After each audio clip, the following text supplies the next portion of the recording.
Hello, everyone, and welcome to ROKStudios. I'm Stan Miller, a PR and Analyst Relations Manager for Rockwell Automation in the EMEA region, and I'm joined today by Emmanuel Guilhamon.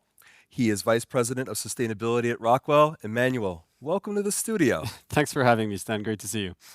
So, Emmanuel, today we're here to talk a little bit about sustainability as a design principle for machine builders. This is a great topic, so my first question for you. Sustainability goals often need to be balanced with productivity, cost, and time to market, managing those pressures. How can machine builders manage these trade-offs more effectively? Yeah, that's a great question, Stan, and I get it a lot. I like to erase one of the words you use, which is the word trade-off. If you're thinking of sustainability as a trade-off with all of those other goals, it's just never going to happen. Ultimately, the best run plants, the ones that will bring you the most operational efficiency, are typically also the most sustainable. And that's true at plant level, it's true at the machine level. Ultimately, if you're being efficient, you're using less energy, fewer resources, eliminating waste. All these items that make your operations run smoother are also what make you more sustainable. So they're definitely not a trade-off. And every time you're thinking about sustainability, you need to think about how you're going to make that operationally efficient. And if you do, that's when sustainability sells itself and just comes as a natural consequence to everything that you do. So that's the way we like to think about it. Excellent way to kind of level set us for this. Thank you.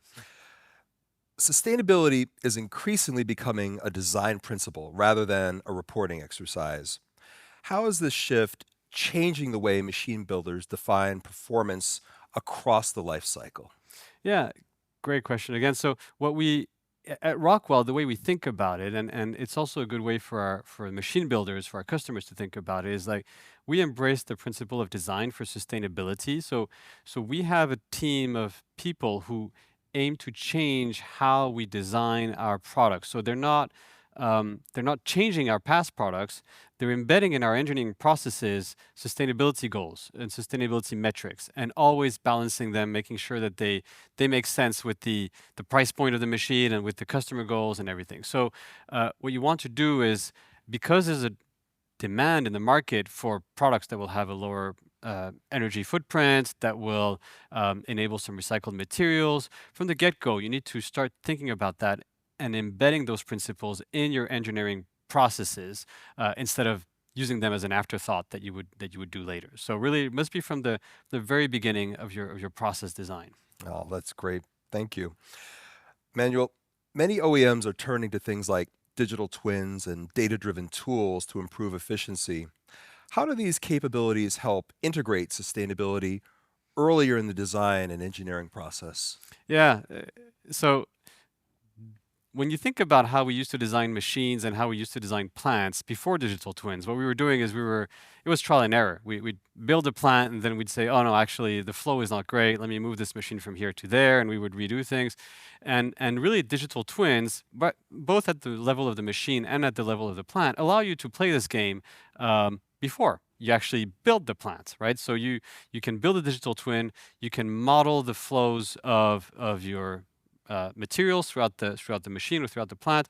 You can also model your energy consumption. You can model a number of elements that will have a lot of positive sustainability and business outcomes.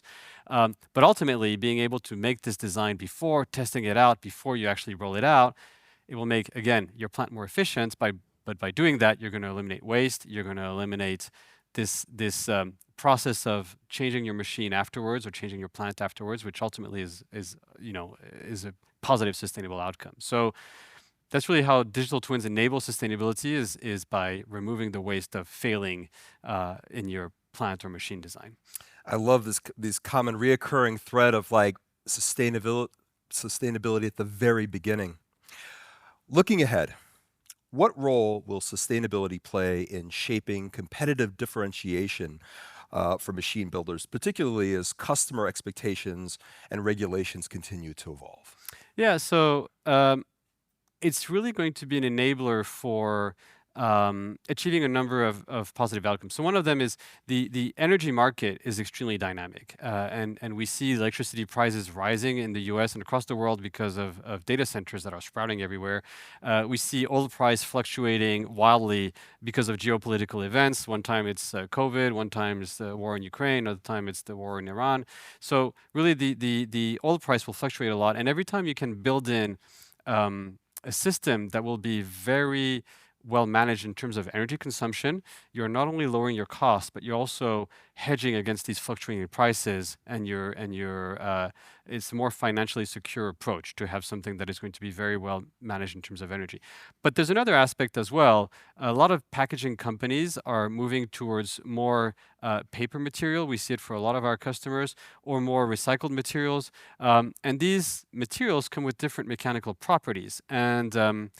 And that's definitely a competitive advantage because customers are asking for these different types of packages. But it comes with challenges too.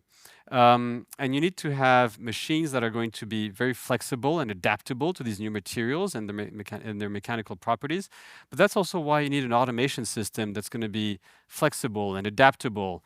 And so that is very much in line with the way Rockwell is thinking about software-defined automation, where we're going to have systems that is just be much easier to reprogram and adjust them for the new requirements for this new industry. So definitely something that will bring a competitive advantage to the machine builders and OEMs in the packaging space, and Rockwell comes with the right tools to enable them to do that.